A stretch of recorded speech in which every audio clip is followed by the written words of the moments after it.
Ассаламу алейкум баршаларыңызға. Бүгін таңертең азанмен тұрғанда маған әлеуметтік желіде Instagram, TikTokта көп мені белгіледі, маған бір видеоны жіберді де.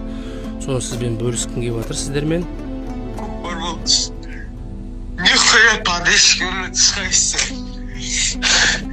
Тамақ қам болмыш, атым жүрмейді, қам біз лазамда.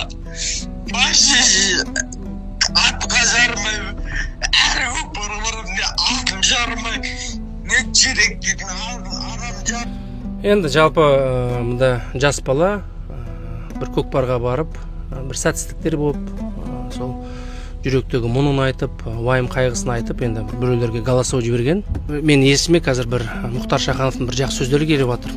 Сен жыладың жігітім, көп көрдім деп тұрмыстың тапшылығын, қайтпады деп жұртқа еткен жақсылығын. Сен жыладың, бір көкпарда бір қатты соққы алдым деп, бақытсыз болып қалдым деп, бақ. Жажа жарар, өткен күн оралар ма? Қарау керек бауырым саған алға, басындағы бөрік пе, орамал ма?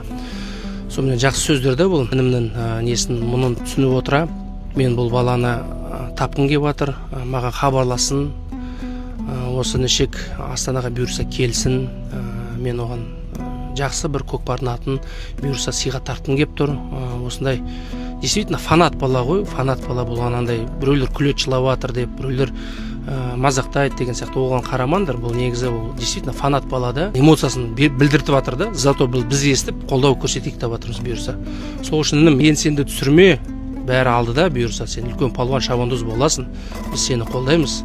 Бұйырса Астанаға кел, саған бір жақсы ат мінгіздірем.